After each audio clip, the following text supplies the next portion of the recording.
Halo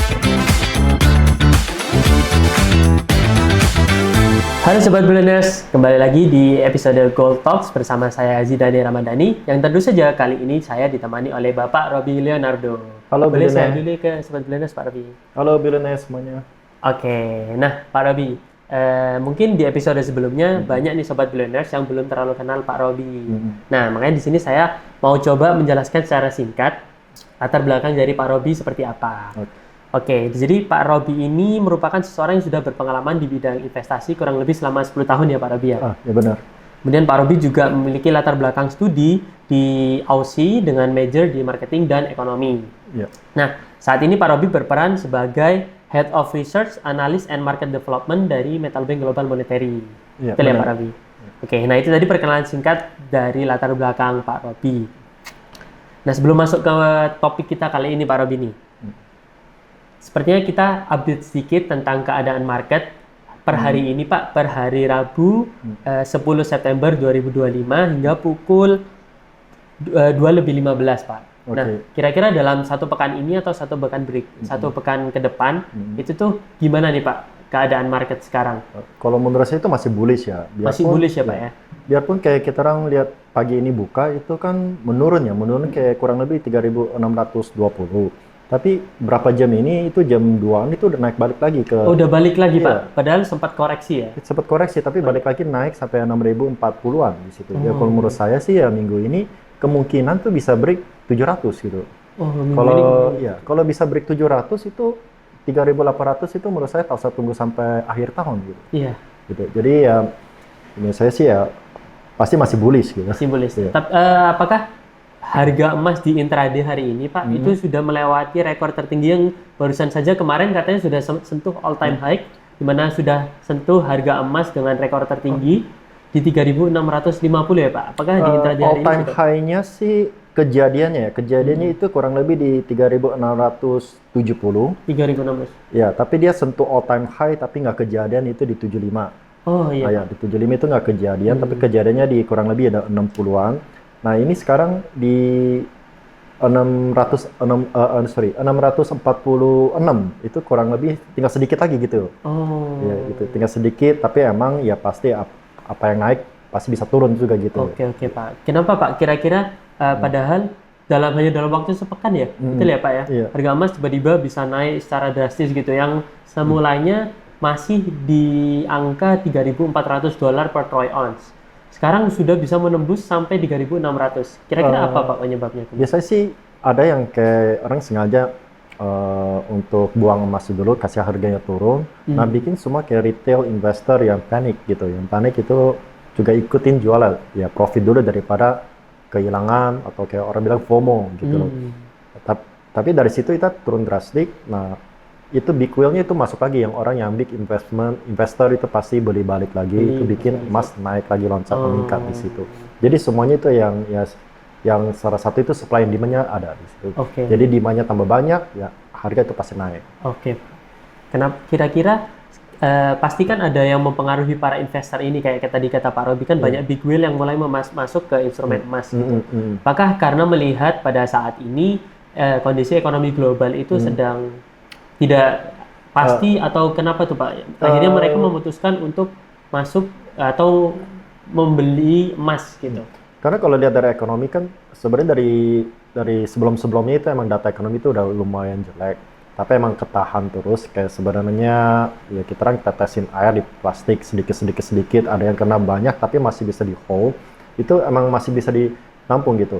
Tapi gara-gara yang employment job ini satu tetes saja itu bisa bikin explode. Jadi emang itu triggernya. Jadi semuanya itu data pasti jelek gitu. Itu data itu bisa bikin Fed pasti turunin suku bunga, itu pasti itu lebihnya confidence-nya naik dari dulu cuma 81%, sekarang udah 90%. Kemungkinannya Pak? Iya, kemungkinannya udah lebih tinggi. Tapi sekarang ada pertanyaan baru, itu bukan Fed bakalan turun suku bunga di bulan ini, tapi berapa banyak dia turunin, berapa kali dia turunin sampai akhir tahun ini. Jadi itu pertanyaan yang baru, bukan pertanyaannya kemungkinan berapa persen sih dia bakalan bisa turunin suku bunga di September. Oke Pak, berarti kemungkinannya bukan lagi The Fed akan memutuskan untuk memangkas suku bunga atau tidak, tapi berapa basis point yang akan dipangkas oleh the Fed gitu. Iya, Karena benar. probabilitas the Fed memangkas suku bunga itu sudah sangat tinggi sekali ya Pak ya. Ya, udah sangat tinggi sekarang. Kira-kira apa sih Pak kaitannya emas dengan suku bunga yang diputuskan oleh the Fed gitu? Kenapa kok banyak analisis yang bilang kalau misalnya suku bunga itu rendah, maka harga emas itu cenderung akan meningkat. Jadi itu apa Pak kaitannya suku bunga dengan Kalau misalnya gini, harga emas? Mas Zidan itu taruh deposito itu kurang lebih dapat berapa persen gitu. Iya. Kalau misalnya di bank tuh rata-rata ya coba lah sekarang kasihnya 5%. Nah sekarang dia turun. Jadi bank nggak bisa kasih banyak, cuma bisa kasih 3%. Jadi udah nggak narik kan taruh duit di bank itu kayak sebenarnya itu rugi. Mendingan saya taruh di emas gitu. Supaya ada store value-nya itu kemungkinan besar itu tahun depan itu bakalan meningkat. Oke. Lebih itu. Jadi sekarang juga yang global economy yang uncertainty, jadi safe haven itu paling bagus untuk Safe haven paling bagus ya Pak ya. Safe haven paling bagus ya. Emas itu yang namanya orang bilang safe haven itu nggak bakalan harga turun drastis kayak saham apa atau yang Iya. investment tuh yang lain gitu. Oke Pak. Nah, kalau dari analisis Pak Robi sendiri, melihat market sekarang yang sangat lagi di tren bullish ya Pak ya, lagi ingin naik terus nih harga emas. Nah, analisis dari Pak Robi untuk harga emas ke depannya seperti apa nih Pak? Apakah tren bullishnya ini akan terus naik, tapi apakah juga akan ada koreksi lagi gitu seperti hari ini? Itu bagaimana Pak? Koreksi itu pasti ada. Kalau saya sih bullish, koreksi dikit, pasti ada karena ya semuanya orang pasti mau profit taking. Terus pasti ada kayak FOMO selling kayak gitu, atau ada yang investor itu mau alien dia punya investment tool, dia punya duit itu ke investment tool yang lain gitu. Jadi itu pasti ada, nggak mungkin itu naik terus, itu harga yang nggak mungkin naik terus kayak gitu. Itu kalau misalnya naik terus kayak gitu, itu pasti ekonomi ada masalah gitu di situ. Betul. Gitu. Tapi kalaupun koreksi, apakah koreksinya juga drastis Pak? Seperti yang pada perdagangan hari-hari sebelumnya atau beberapa bulan sebelumnya, saya juga pernah menemui bahwa harga emas sebelumnya juga pernah menyentuh di level $3.500 per troy ounce. Tapi dalam beberapa minggu ke depan, harga emas mengalami koreksi dan koreksinya cukup mendalam tuh Pak, kembali ke $3.300 per troy ounce. Nah, apakah untuk yang kali ini masih mungkin juga seperti itu Pak? Jadi penurunan koreksinya itu cukup dalam. Kalau untuk tahun ini kemungkinan itu kecil kayak gitu ya. Iya. Kalau mungkin tahun depan mungkin lebih besar karena ya mungkin ekonomi udah pembayaran dikit atau kita masih belum bisa lihat tahun depan itu ekonomi kayak Mungkin apa. seperti apa? Oke. Ya, jadi kalau untuk tahun ini menurut saya sih koreksinya itu nggak mungkin drastis kayak kemarin-kemarin gitu. Iya. Pasti ada koreksi, pasti ada pullback, tapi nggak mungkin kayak kemarin. Oke Pak. Waktu yang tepat untuk memutuskan untuk kita mulai bertransaksi atau mulai menabung emas nih Pak, itu apakah ketika kita mesti timing the market waktu harganya turun, atau ya mulai dari saat ini aja? Kalau dari Pak Robi seperti apa Pak? Kalau timing market itu susah ya, kalau saya lihat ya, karena 10 tahun pengalaman itu timing market itu nggak pernah benar gitu.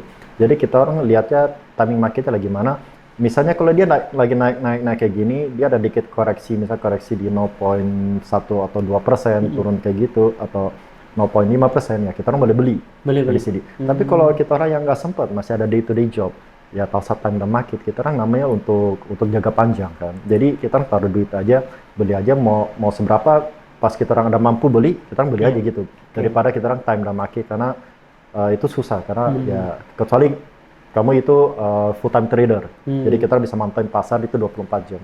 Oke, berarti lebih baik nggak usah timing the market, tapi pada saat kita ada kemampuan untuk membeli emas atau berinvestasi, lebih baik itulah waktu yang tepat untuk kita mulai untuk berinvestasi ya Pak ya. Jadi memunculkan kebiasaan menabung atau menyisihkan terlebih dahulu gitu, daripada menunggu harganya lebih pas gitu. Iya benar. Karena kalau timing the market pasti nggak akan ada habisnya Pak ya. Kita akan selalu menunggu harganya akan lebih turun lagi. Ya menunggu terus, kayak saya ingat kayak tahun lalu ya. Pertama kali saya investasi emas itu masih di bawah 1 juta. Dari 800 naik mau mesentuhin 1 juta.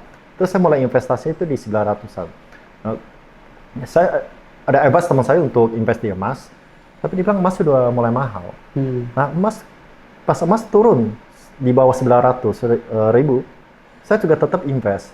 Terus teman saya bilang, wah emas lagi turun kok mau invest? Jadi kapan yang murah, kapan yang mahal gitu betul. loh. Jadi ya kita orang invest saja dulu. Jadi kita orang bisa lihat itu hasilnya itu 3 tahun ke depan. Bukan bulan depan, bukan tahun depan, tapi 3 tahun ke depan gitu.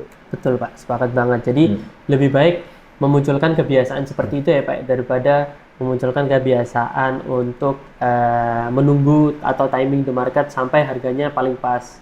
Iya benar. Jadi lebih baik munculkan kebiasaan menabung itu tadi. Nah, ini juga sesuai nih Pak dengan topik yang akan kita bahas, di mana topik yang akan kita bahas ini judulnya adalah 7 Signs You Are Richer Than You Think. Jadi 7 tanda di mana sebenarnya kita itu lebih kaya daripada apa yang kita kira. Kalau misalnya kita sudah menerapkan atau sudah mengalami 7 tanda ini, sebenarnya itu kita sudah selangkah lebih maju untuk menjadi orang yang lebih kaya. Iya benar itu. Seperti itu Pak. Nah, tanda yang pertama itu adalah living below your means atau hidup di bawah kemampuan diri kita sendiri. Di mana tanda ini adalah maksudnya kita itu sudah bisa mengeluarkan pengeluaran yang lebih rendah daripada pendapatan kita.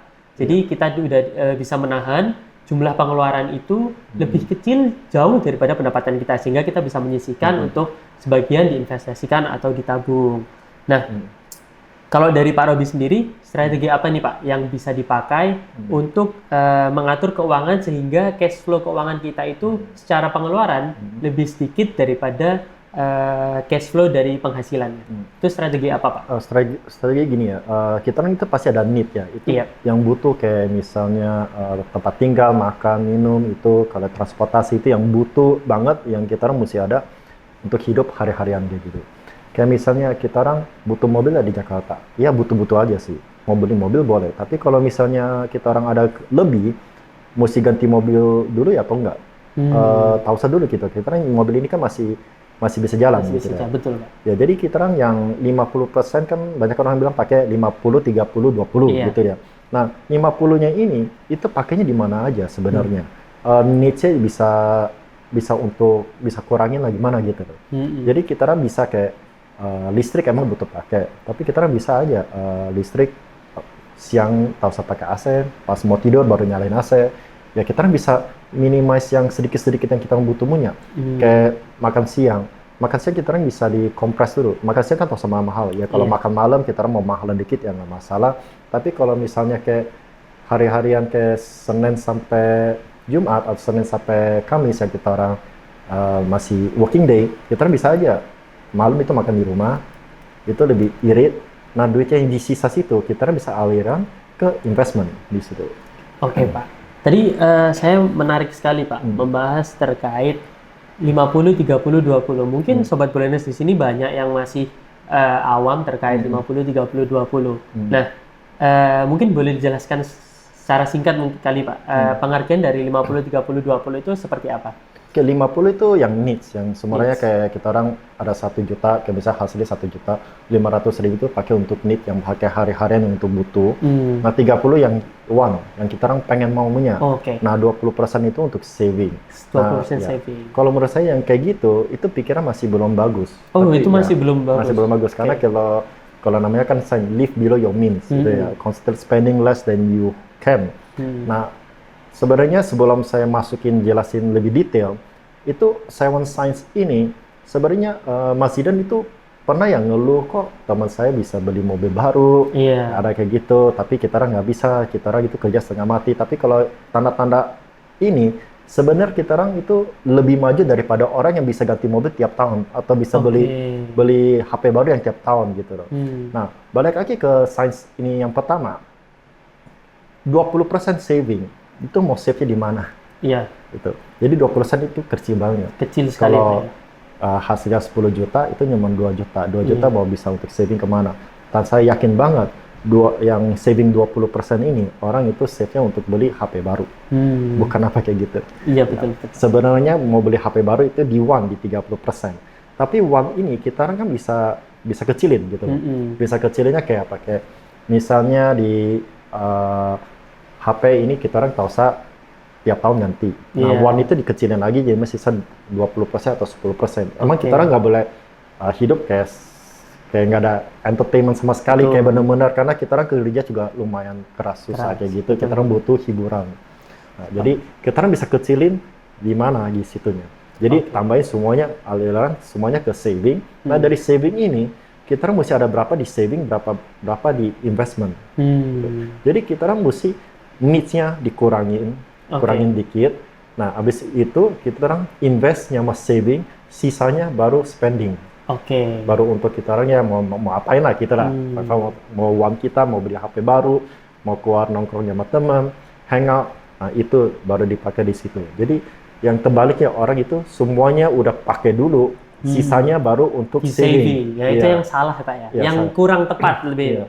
Kurang tepat karena mereka bukan menyisihkan di awal, bukan membagi porsinya seperti yang Pak Robi sampaikan tadi, 50, 30, 20 di awal, tapi mereka menyisakan gitu, sehingga mereka bisa jadi tidak terkontrol pengeluarannya, sehingga penghasilan atau uang yang tersisa ketika nanti untuk ditabung itu tuh lebih sedikit ya Pak ya, padahal lebih tepat sebenarnya bukan seperti itu, tapi disisihkan dulu di awal. Benar, dan betul. 50, 30, 20 ini bukan suatu hal yang saklek gitu ya, bukan sesuatu hal yang pasti harus 50, 30, 20, tergantung profil dari masing-masing orangnya gitu. Iya benar. Kalau kayak saya kayak gini itu saya biasanya 40 itu di needs, 40% itu saya di investment. 10% di saving, yang 10% baru yang saya mau punya uang gitu. Nah, jadi tiap orang bisa berbeda-beda ya Pak ya. Bisa, tidak harus selalu 50, 30, 20, tapi mungkin secara mendasar 50, 30, 20 ini banyak yang menjadi fundamental awal lah gitu sebelum untuk menjadi seperti yang dari Pak Robi. Iya, mulainya dari situ dulu ya Pak ya. Baru pelan-pelan kita bisa aliran kemana gitu. Baru tambahin, kita bisa kurangin dari sini, kita kurangnya dari need. Nah, dari one ini bisa kurangin, baru lebihin dari tambahin ke saving. Nah, dari saving sini kita juga mesti bagi lagi. Mau berapa di investment, saving itu mesti ada. Betul. Itu bisa ada kayak gitu. Oke Pak, berarti investment ini bukan termasuk cash flow pengeluaran ya Pak ya? Ini beda, ini sendiri, ada investment sendiri atau saving itu tadi. Iya. Bahkan saving dan investment ini juga dibedakan ya Pak ya? Iya, bedakan karena itu. Oke. Nah, kita mungkin bisa masuk ke tanda yang kedua nih Pak. Tanda yang kedua adalah you maintain a robust emergency fund, atau kita sudah mempersiapkan dana darurat yang kuat nih Pak, yang pondasinya sudah kuat. Nah, karena dana darurat itu menjadi fundamental awal yang mesti dimiliki oleh seluruh orang ya Pak ya. Karena mesti disiapkan dulu, apalagi sebelum memutuskan untuk berinvestasi. Dana darurat harus ada dulu, karena sebagai bentuk aset yang liquid sekali. Betul seperti itu Pak ya. Nah, karena juga dana darurat ini adalah sebagai pelindung kita kalau misalnya ada hal-hal yang tidak kita inginkan yang terjadi gitu. Sehingga kita bisa lebih merasa aman karena sudah kita sisihkan sebagian untuk dana darurat. Nah, kalau dari Pak Robi, kenapa nih Pak? Kenapa dana darurat itu sangat penting untuk kita persiapkan lebih dahulu? Saving itu ada berapa banyak macam ya. Bisa kayak kita orang saving di emas, atau kita orang bisa saving namanya cash liquid. Nah, kalau dana darurat kita orang nggak bisa tahu besok bisa kejadian apa, atau bulan depan atau tahun depan kayak apa jadi. Jadi kita orang bisa aja masih kerja, bisa aja kita orang di PHK, bisa aja itu ada emergency yang kita orang butuh banget. Jadi saran saya itu kita orang mesti paling sedikit ada 6 bulan. Jadi kita orang punya needs itu tiap bulan pakainya berapa. Misalnya kita orang pakainya 5 juta untuk tiap bulan. Jadi kita orang paling sedikit mesti sisain 30 juta itu liquid. Yang di cash situ, itu nggak boleh dipegang. Atau kita taruh di sini, taruh yang investment yang paling aman punya. Kalau menurut saya, taruh aja di deposito, jangan diapa-apain di situ. Nah, itu mesti ada. Kalau saya go further, itu mesti paling sedikit ada setahun sampai setahun setengah tanpa kerja kita bisa survive. Itu mesti ada di situ. Karena kalau kamu ada, berarti sebenarnya kamu udah lebih kaya daripada orang yang bisa ya tiap hari nongkrong gitu, tiap hari sekali nongkrong bisa buang 1 juta, 2 juta, atau tiap hari bisa pengen mau makan yang enak-enak kayak gitu, atau tiap hari bisa belanja apa. Terus pas udah mau tanggal tua, dia itu cuma makan yang murah-murah banget, ya gak bisa apa-apain, ya tunggu makan gaji gitu. Tapi kalau misalnya kamu bisa aja tanggal tua masih bisa nongkrong, tapi emang gak spending banget, masih belum kayak oh ya, kapan sih gajian? Jangan ngomong kayak gitu. Sebenarnya kamu udah lebih berhasil daripada orang yang bisa, yang kamu lihat orang lebih canggih gitu, kayak orang lebih keren ya kayak Iya. gitu. Sebenarnya di situ. Sepakat sih Pak. Jadi itu tadi kenapa alasan kita harus punya dana darurat Pak ya. Iya benar. Supaya untuk berjaga-jaga gitu ketika ada terjadi hal yang tidak diinginkan, kita bisa menggunakan dana darurat ini. Terlebih apabila kasusnya misalnya terkena PHK, jadi dana darurat ini bisa mengcover setidaknya 6 bulan kebutuhan kita gitu. Jadi kita selama 6 bulan bisa menggunakan dana darurat ini sebelum mendapatkan penghasilan yang tambahan yang baru. Kurang lebih kan seperti itu ya Pak. Yes. Nah, sama juga kayak kita orang nggak bisa hitung lah, sebenarnya nggak bisa hitung kalau kita orang mobilnya butuh di repaint, mobilnya nggak bisa jalan kayak gitu, kayak misalnya ada darurat di mana atau kita orang kan nggak bisa hitung kalau besok kita orang sehat atau kita orang bisa mesti ke dokter atau kebutuhan keluarga, kebutuhan orang tua kayak gitu, itu yang hal-hal yang nggak bisa dihitung. Justru kenapa dana darurat itu penting, mesti ada cushion. Jadi kita orang nggak ada apa-apa, kita orang jatuh masih ada cushionnya di bawah untuk support supaya kita orang nggak benar-benar kayak jatuh dari atas itu langsung mati gitu. Ada cushionnya untuk kita orang bisa save untuk balik lagi. Gitu. Kalau emas sendiri, apakah juga bisa digunakan sebagai instrumen yang digunakan sebagai aset dana darurat gitu? Kalau menurut saya sih emas bisa aja. Bisa aja. Kalau kita orang udah mulai investasi di tahun lalu gitu. Jadi emas ini kan kita butuh jual. Jadi jangan merasa kayak emas ini dipakai darurat untuk bulan depan. Kayak gak bisa itu. Explain-nya lagi mana. Jadi kita udah mulai invest sedikit-sedikit dulu. Nah, dari situ emas ini udah banyak. Kayak harganya udah stabil di harga berapa. Nah, emas ini tuh itu bisa jadi kayak darurat gitu. Dana darurat juga ya ketika jumlahnya sudah banyak dan terkumpul. Tapi kalau misalnya disiapkan hanya untuk bulan depan, itu justru peran emas sebagai dana darurat itu belum ada gitu. Belum ada. Iya. Jadi kalau misalnya disiapkan dari jangka waktu yang lama, investmentnya itu justru lebih baik seperti itu. Iya benar. Oke. Nah, kita masuk ke tanda yang ketiga nih Pak. Dimana tanda yang ketiga adalah you follow a discipline investment routine, atau kita sudah konsisten berinvestasi secara rutin. Nah, terkadang permasalahan yang dialami oleh seseorang yang baru memutuskan untuk berinvestasi adalah keterbatasan modal ya Pak ya. Nah, gimana cara untuk disiplin mulai berinvestasi Pak dengan adanya tadi itu masalah keterbatasan modal?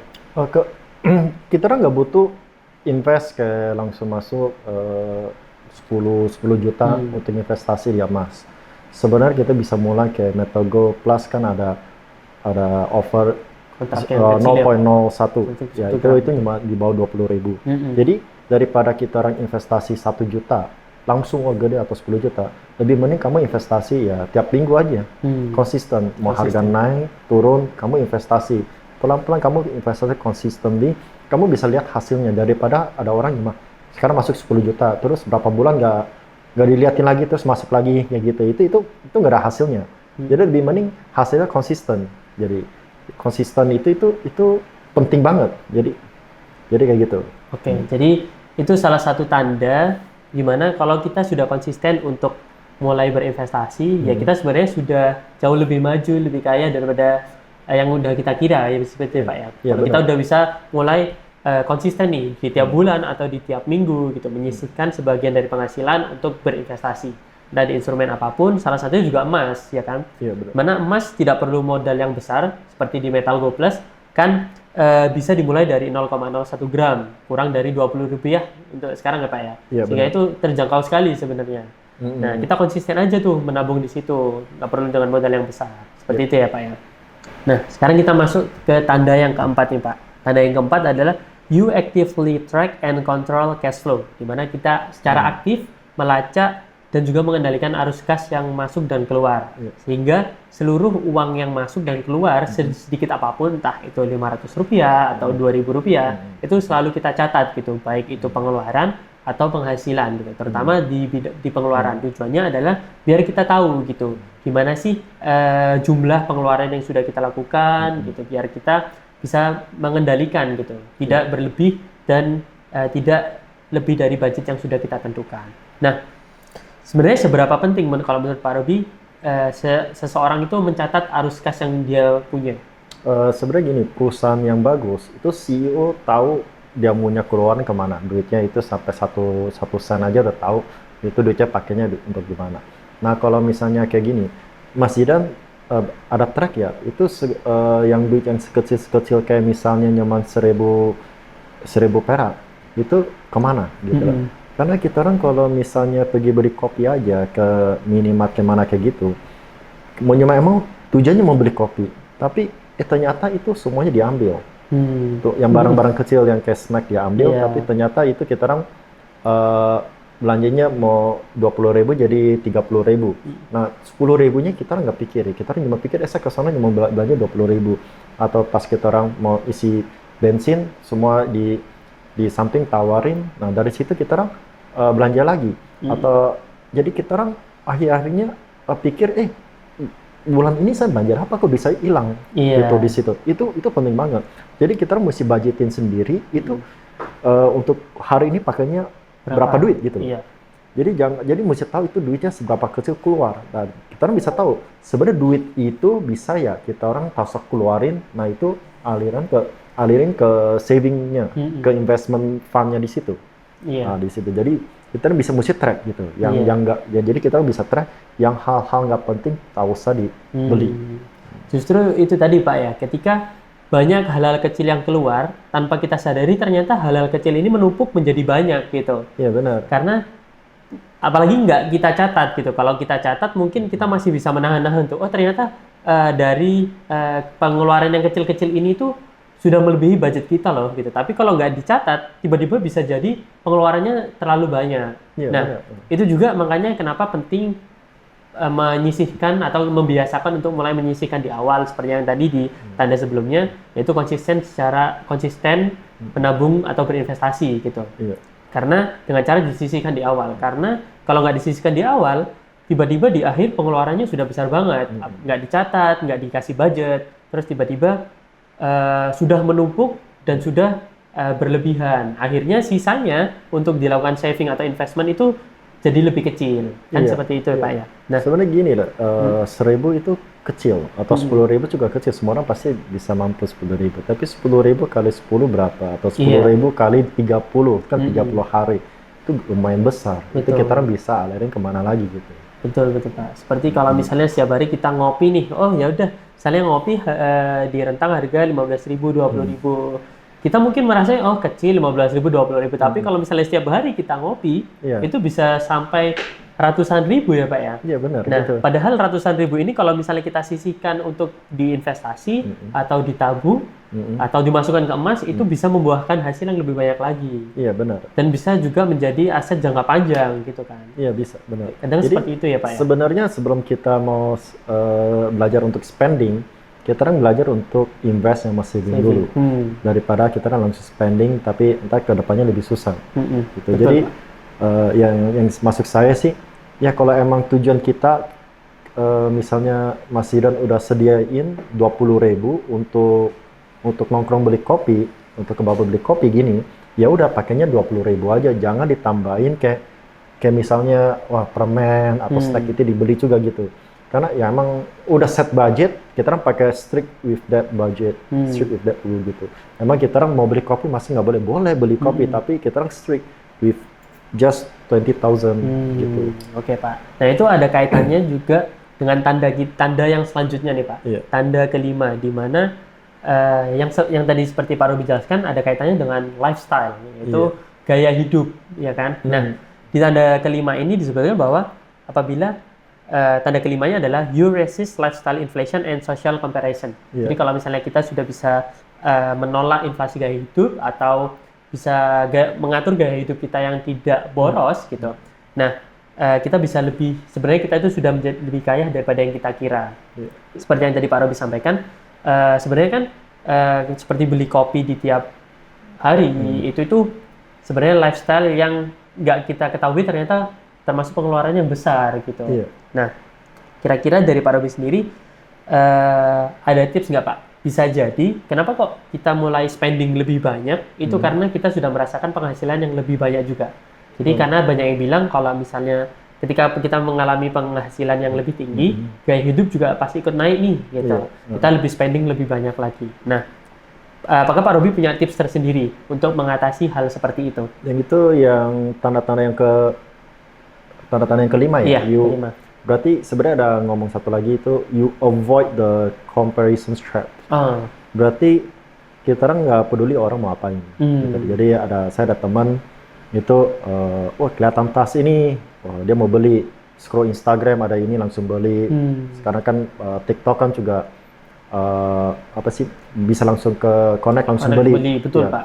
Terus lihat temannya ke jalan-jalan kemana, dia mau ikut, semua itu semuanya mau beli gitu loh. Jadi duitnya itu buangnya di situ. Butuh ya, butuh beli ini atau enggak gitu loh. Kayak juga saya pernah ngobrol sama satu teman, gajinya cuma 10 juta. Nah dari 10 juta itu emang kita orang bisa nyicil mobil yang kecil.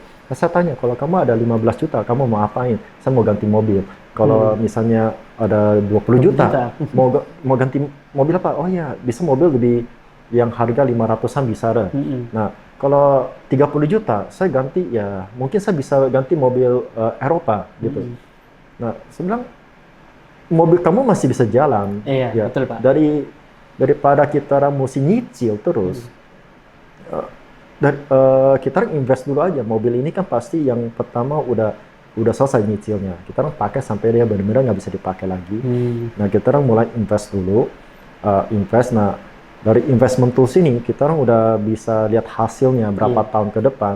Nah, dari situ kita bisa beli mobil tanpa kredit gitu. Tanpa kredit, karena kredit itu sebenarnya mahal. Kalau kita lihat ya sebenarnya keluarnya cuma nyicil kayak gini. Saya pernah hitungin ya, emang keluarnya 5 juta per bulan. Tapi pas 5 juta udah sampai hitungin kamu mentok, sebenarnya kamu bayarnya itu bisa 20%, 30% lebih mahal daripada price yang original gitu. Iya, betul sih. Jadi mungkin kebanyakan orang suka yang gratifikasi dalam jangka waktu pendek gitu ya, sehingga merasakan kesenangannya sekarang. Padahal kalau misalnya keputusannya adalah untuk berinvestasi gitu atau disisihkan dibanding memenuhi gaya hidup dia, itu tuh bisa merasakan kesenangan di jangka waktu yang lebih lama lagi gitu. Jadi akan dirasakan kesenangan itu di akhir ketika sudah merasakan keuntungan dari hasil investasinya. Tadi kan kurang lebih seperti itu ya berarti. Iya benar, Kayak sebenarnya kita butuh ya tiap bulan itu namanya healing gitu loh.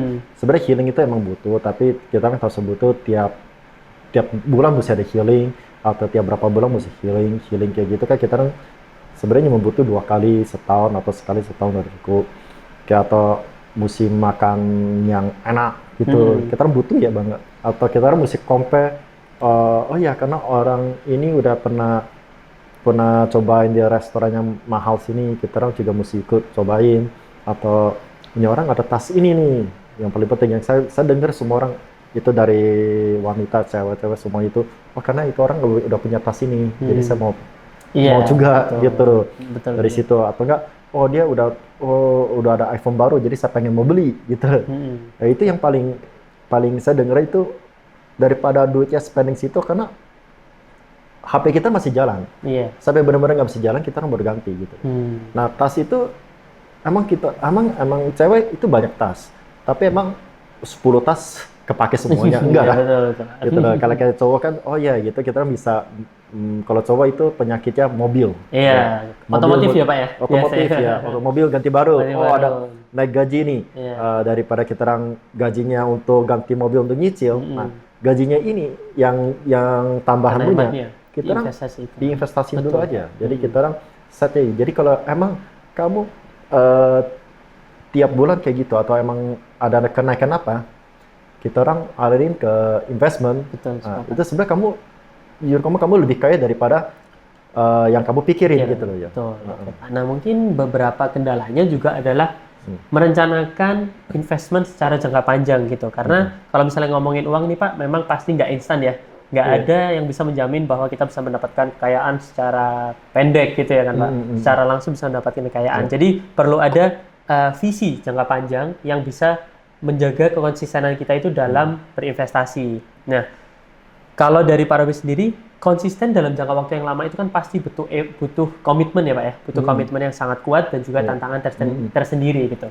Nah, di tanda yang ke-6 ini yaitu kalau misalnya kita sudah sudah memiliki rencana jangka panjang, atau tanda yang keenam adalah you plan with a long-term financial horizon. Itu strategi apa nih Pak yang bisa kita pakai atau bisa kita terapkan agar bisa konsisten nih, konsisten komitmen untuk berinvestasi dalam jangka panjang? Oke, gini ya, kita itu mulainya dari kecil. Jadi kita orang udah mau mulai investasi emasnya Meta Gold Plus itu. Kita orang udah tahu bukan untuk tahun depan, itu jaga tahunnya 3 tahun. Jadi saya nggak suruh orang plannya itu langsung masuk gede, terus nggak masuk lagi, terus abis itu udah diemin, terus masuk besar. Jadi yang itu juga terkait sama yang konsisten kan. Konsisten. Tapi ya udah konsisten kecil-kecil, tapi plannya untuk 5 tahun, 10 tahun ke depan. Nah itu hasil itu lebih gede daripada kita orang masuk rate gede. Jadi gitu, yang saya mau usulin, yang mau kasih tahu itu, kalau kita orang ke dokter gigi 2 kali per tahun, saya yakin gigi kamu pasti copot, gitu. Karena kita orang nggak gosok gigi. Jadi lebih mending kamu nggak ke dokter gigi sama sekali. Tiap hari itu sikat gigi. Tiap hari itu udah cukup, bisa kelihatan hasilnya. Gitu. Jadi kalau emang kamu percaya hasilnya kecil gini, tapi untuk jaga 5 tahun ke depan, itu pasti ada hasilnya, pasti bisa kelihatan. Jadi kalau kita orang bikin push up ke gym gitu loh, sekali nggak ada, pasti nggak kelihatan hasilnya. Kedua kali, ke-5 kali, ke-6 kali, itu nggak ada hasilnya. Tapi kalau long term, itu pasti hasilnya kelihatan.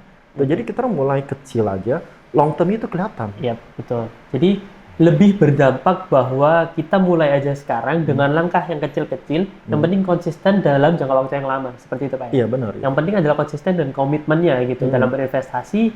Untuk rencana jangka panjang adalah komitmennya gitu. Jangan masukin nominal yang besar tapi berhenti ketika nggak ada gitu.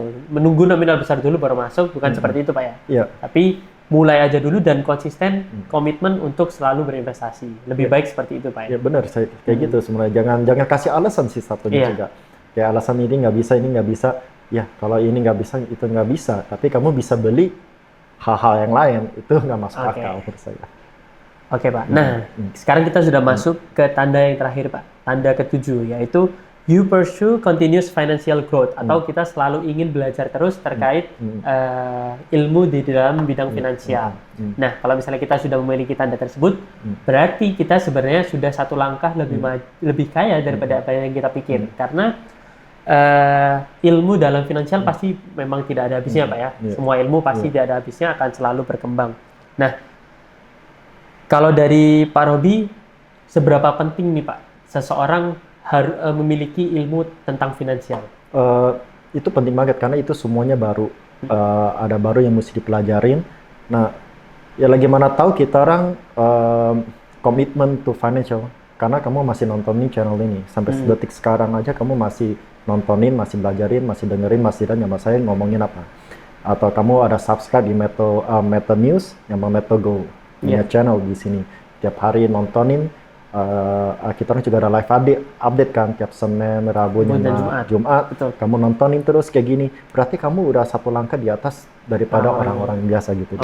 Jadi kamu cek kita punya Instagram gitu. Kamu udah mulai investasi kecil, tapi kamu mau dengerin apa Mas Idam lagi ngomong apa, atau saya ngomong apa, atau saya jelasin. Nah dari situ itu yang paling penting gitu.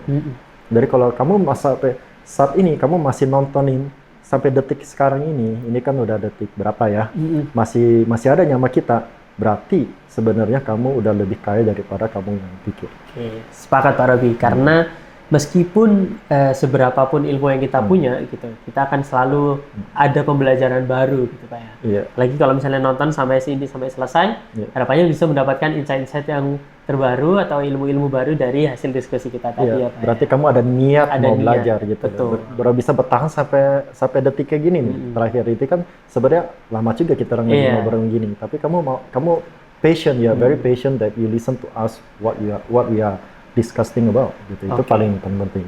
Oke. Nah, itu tadi Pak Robi, 7 tanda yang kita bahas terkait sebenarnya kalau misalnya kita sudah menerapkan ini atau kita lagi ongoing untuk menerapkan 7 tanda ini, bahwa kita sebenarnya sudah lebih kaya daripada yang kita kira. Iya benar. Jadi tahu sanggulu mereka kalau misalnya 7 tanda ini kamu ada. Sebenarnya kamu pasang dulu kalau orang lain itu kayak kelihatan appearance-nya itu lebih wow dari kamu ya. Sebenarnya kamu lebih maju. Oke. Nah, oke. Thank you Pak Robi buat insight-nya. Semoga video ini bisa bermanfaat juga buat sobat-sobat Billionaires. Itu tadi ke-7 tanda. Kalau misalnya kamu sudah menerapkan 7 tanda itu tadi, berarti kamu sudah satu langkah lebih kaya daripada apa yang kamu kira. Ya, benar. Thank you waktunya Pak Robi. Semoga insight yang ini tadi bisa bermanfaat bagi sobat Billionaires.